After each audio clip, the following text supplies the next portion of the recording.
Welcome to It's English Podcast, where English feels easy, calm, and natural. Hey everyone, welcome back to It's English Podcast. I'm Brian and I'm super excited to be here today. How are you all doing out there? And I'm Mary. It's wonderful to have you with us again. Brian, you seem especially energetic today. Well, Mary, today's topic is really close to my heart. We're talking about romantic dates. I mean, who doesn't love talking about romance, right? True. And it's such a universal experience, isn't it? Whether you're going on your first date or you've been with someone for years, dates are special. They can be exciting, nerve-wracking, fun, sometimes all at the same time. Oh man, nerve-wracking is right. I remember my first date ever. I was probably about 16 years old. I showed up at this girl's house with flowers, and my hands were shaking so much that I dropped them on her doorstep. Oh no, but that's actually really sweet. The nervousness shows you cared. What happened next? Well, she laughed, which made me feel both embarrassed and relieved at the same time. She helped me pick them up, and we actually had a great time at the movies. But yeah, those first date jitters are real. They definitely are. And you know what? That's exactly why we wanted to talk about this today. So many of our listeners tell us they feel nervous or unsure when planning or going on romantic dates. So today, we're going to share some practical tips, personal stories, and hopefully help you feel more confident about the whole experience. Exactly. Whether you're planning your first date, trying to keep the romance alive in a long-term relationship, or just curious about dating culture, we've got you covered. Ready, Mary? Absolutely. Let's dive in. Tip 1. Choose the right atmosphere for connection. So the first thing we want to talk about is choosing the right atmosphere. And I don't just mean picking a fancy restaurant or a cool location. I mean thinking about what kind of environment will help you and your date actually connect. That's a great point. So what do you mean by atmosphere exactly? Think of atmosphere like the mood of a place. It includes the lighting, the noise level, how crowded it is, the type of music playing, even how the furniture is arranged. All of these things affect how comfortable you feel and how easy it is to have a genuine conversation.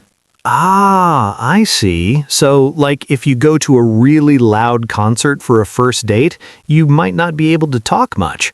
Exactly. A concert can be amazing if you already know someone well and you're both into that band. But for a first date, you want somewhere you can actually hear each other. I always recommend places where you can have a real conversation. A cozy cafe, a quiet park, a small art gallery, or even a cooking class where you can work together. Oh, that reminds me of something I did once. I took someone to this pottery class for a first date. We made these really ugly mugs together, but we laughed so much. And the best part was that we were doing something with our hands, so it took away some of the pressure of constant eye contact. That's brilliant.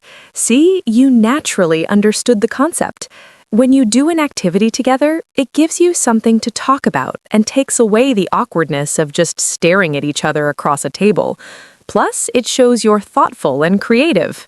So, for our listeners, think about what you want from your date. If your goal is to really get to know someone, avoid super loud or distracting places. Choose somewhere that makes conversation easy and comfortable. Tip 2. Be genuine, not perfect. Now, our second tip is something I wish someone had told me when I was younger. You don't need to be perfect. You need to be genuine.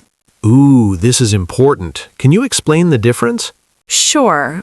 When I say genuine, I mean being yourself, your real self, not some polished version you think the other person wants to see. People can sense when you're being fake or trying too hard to impress them. It actually pushes them away rather than drawing them closer. Yeah, I learned this the hard way. I once went on a date with someone and I was so nervous that I pretended to be interested in things I didn't actually care about. She mentioned she loved hiking and I was like, oh yeah, me too. But I hate hiking. I'm more of an indoor person who enjoys video games and movies. Let me guess, she suggested going on a hike for the next date. Exactly. And I had to either admit I lied or go on this awful hike where I was miserable the whole time.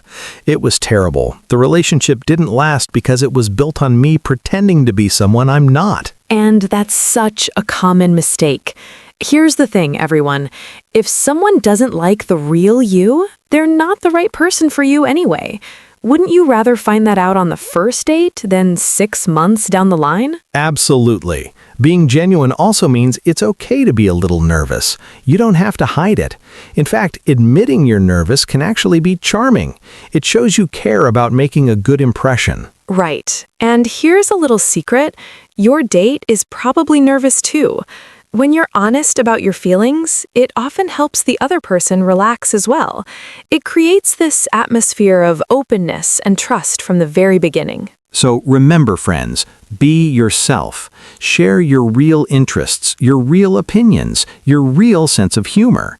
The chemistry between two people happens when both people are being authentic. Tip 3, ask thoughtful questions and really listen. Our third tip is about conversation, and this is crucial.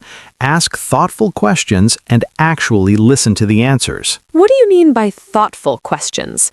Like, what's wrong with just asking, what do you do for work? There's nothing wrong with that question, but it's pretty basic, right? Everyone asks it. Thoughtful questions go deeper. They show you're genuinely interested in understanding who this person is, not just checking boxes on a list. Can you give us some examples? Sure. Instead of what do you do, you could ask what got you interested in your field? Or what's the most interesting project you've worked on lately? Instead of do you have hobbies, try what do you do when you want to forget about everything else? These kinds of questions invite stories, not just facts. Oh, I love that. And you mentioned listening too. That's equally important, right? Maybe even more important. Here's what I mean by really listening. Put your phone away completely. Look at your date when they're talking. Don't just wait for your turn to speak. Actually pay attention to what they're saying and ask follow-up questions based on their answers. You know, I went on a date once where the person kept checking their phone. Every few minutes, buzz buzz, and they'd look down. It made me feel like I wasn't interesting enough to hold their attention. The date didn't go well, needless to say. That's exactly what I'm talking about. When someone feels truly heard, it creates a powerful connection. Think about a time when someone really listened to you. How did it make you feel? Special. Valued. Like what I had to say actually mattered. Exactly. That's the feeling you want to give your date. And here's a bonus tip.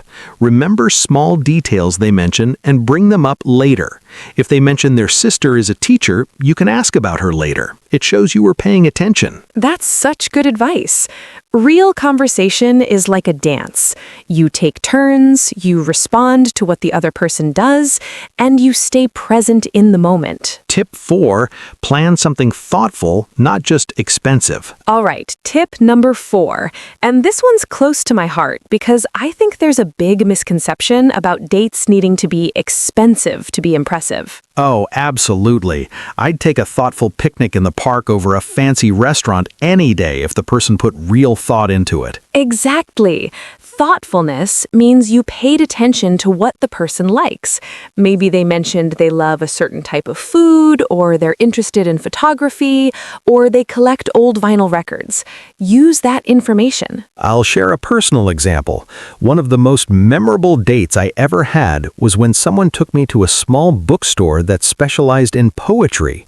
They knew I loved poetry, and they'd even called ahead to make sure they had a book by my favorite poet. We spent the afternoon reading passages to each other in the cafe upstairs. It probably cost less than $30, but it meant everything because it was so personal. Wow, that's beautiful. See, that's what thoughtful looks like. It's not about how much money you spend. It's about showing that you see the other person, that you understand what makes them unique. Let me give our listeners some practical ideas. If your date loves nature, plan a sunset hike with their favorite snacks. If you're into art, visit a free gallery and then grab coffee to discuss what you saw. If they mentioned loving a certain cuisine, find a small, authentic restaurant that serves it. Or if they love music, make them a playlist for the drive. Or if they're learning a language, take them to a cultural event related to that country. The possibilities are endless when you're creative. And here's the important part. If you can't afford something expensive, don't stress about it. The right person won't care. What matters is the effort and the thought behind it. A homemade dinner can be more romantic than the fanciest restaurant if it's made with care. So, listeners, remember, money can buy a nice meal, but it can't buy a genuine connection. That comes from thoughtfulness, attention, and showing someone you really see them. Our final tip is about something everyone experiences but nobody likes to talk about, those awkward moments and nervous feelings that come up on dates. Oh, good, we're talking about this. Because let me tell you, I've had my share of awkward date moments. Like the time I accidentally called someone by my ex's name. Oh no, what did you do? Well, first I turned bright red, then I immediately apologized and made a joke about it. I said something like, "Wow, I'm really smooth, aren't I? I promise my brain is usually better than this." And you know what? She laughed, and we moved past it. And that's exactly the right approach. When something awkward happens, acknowledge it, laugh at yourself if appropriate, and move on. Don't let it ruin the whole date by dwelling on it. What about general nervousness, though? Like before the date even starts? Pre-date jitters. They're so common.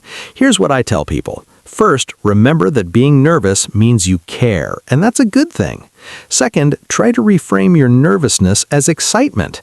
The physical sensations are actually quite similar. Butterflies in your stomach, increased heart rate. Your body is just getting ready for something important. I like to do some deep breathing before a date. Just 5 minutes of slow, deep breaths really helps calm my nervous system. Also, I remind myself that the other person is probably nervous too, which makes me feel less alone in it. Those are great techniques. I'd also say don't put too much pressure on any single date. It's not a job interview and it's not a performance. It's just two people spending time together to see if they enjoy each other's company. That's it. If it doesn't work out, it doesn't mean you failed. It just means you weren't compatible. And that's okay. Yes. And if there's an awkward silence during the date, it's not the end of the world. You can comment on it with humor, like, "Well, that was a nice, peaceful moment." Or you can have a few conversation topics in your back pocket ready to go. And remember, everyone has awkward moments. What separates a good date from a bad one isn't whether awkward things happen, it's how you handle them together. If you can laugh together at the weird stuff, that's actually a sign of good chemistry. Perfect advice to end on. So, listeners, those are our 5 main tips for great romantic dates. Choose the right atmosphere, be genuine rather than perfect, ask thoughtful questions and really listen, plan something thoughtful instead of just expensive, and handle nerves and awkward moments with grace. Now, before we wrap up, let's do our vocabulary section. We used some interesting words and phrases today that might be useful for our English learners. Great. Let's go through them one by one. Atmosphere. Atmosphere. This means the mood or feeling of a place. We say the atmosphere was romantic, or the restaurant had a cozy atmosphere. Example, the candlelight created a romantic atmosphere in the restaurant. Genuine. Genuine means real, authentic, sincere. When we say be genuine, we mean be your true self. Example, I could tell her smile was genuine because it reached her eyes. Chemistry. Chemistry is that special connection between two people. It's hard to define, but you know it when you feel it. Example, they had such great chemistry. They were finishing each other's sentences. Thoughtful. Thoughtful means showing care and consideration for others. When you're thoughtful, you think about what will make someone else happy. Example, it was so thoughtful of him to remember my favorite flowers. Jitters. Jitters means nervous feelings. We often say first date jitters or I have the jitters. Example, I always get the jitters before an important meeting. Impression. An impression is the feeling or opinion you have about someone or something. We want to make a good impression on a first date. Example, she made a great impression on my parents when they met her. Connection. Connection means a feeling of closeness or understanding between people. A strong connection is important in relationships. Example, we felt an instant connection when we started talking about our shared love of music. Awkward. Awkward means uncomfortable or embarrassing. An awkward silence, an awkward moment. We've all had them. Example, there was an awkward pause when I forgot her name. Memorable. Memorable means worth remembering, unforgettable. A memorable date is one you'll think about for a long time. Example, our first date was so memorable. We talked for hours and didn't even notice the restaurant closing. Butterflies in your stomach. This is a fun idiom. Butterflies in your stomach means that nervous, fluttery feeling you get when you're excited or anxious. Example, I always get the butterflies in my stomach before seeing someone I really like. To hit it off. To hit it off means to immediately get along well with someone. Example, my friend and I hit it off right away. It felt like we'd known each other for years. To break the ice. To break the ice means to make people feel more comfortable in a social situation, especially at the beginning. Example, I told a funny story to break the ice when we first sat down. Well, Brian, we've covered a lot of ground today. From choosing the right atmosphere to handling those nervous butterflies, I think we've given our listeners some really useful advice. Absolutely. And you know what the main message is? Dating doesn't have to be scary or perfect. It's about two people getting to know each other and having a good time together. Exactly. The best dates are the ones where you can be yourself and enjoy the moment, rather than worrying about doing everything right. Now, before we go, we have a question for all of you listening. We'd love to hear from you. Yes, here's our question. What's the most memorable date you've ever been on? And what made it special? It could be a first date, an anniversary, or just a random Tuesday evening that turned out to be magical. We want to hear your stories. Share them in the comments, send us a message, or post on social media with the hashtag #It'sEnglishPodcast. And who knows, we might share some of your stories in a future episode. We love hearing from our community. And remember, if you're planning a date soon, don't stress too much. Just be yourself, be thoughtful, and focus on having a good time. The rest will follow naturally. Whether you're going on your first date or your 1,000th, every date is an opportunity to create a special memory. So go out there and make it count. Thanks so much for listening to It's English Podcast. If you enjoyed today's episode, please subscribe, leave a review, and share it with your friends. Until next time, keep practicing your English, keep connecting with people, and most importantly, keep being your authentic self. See you next time, everyone. Bye for now.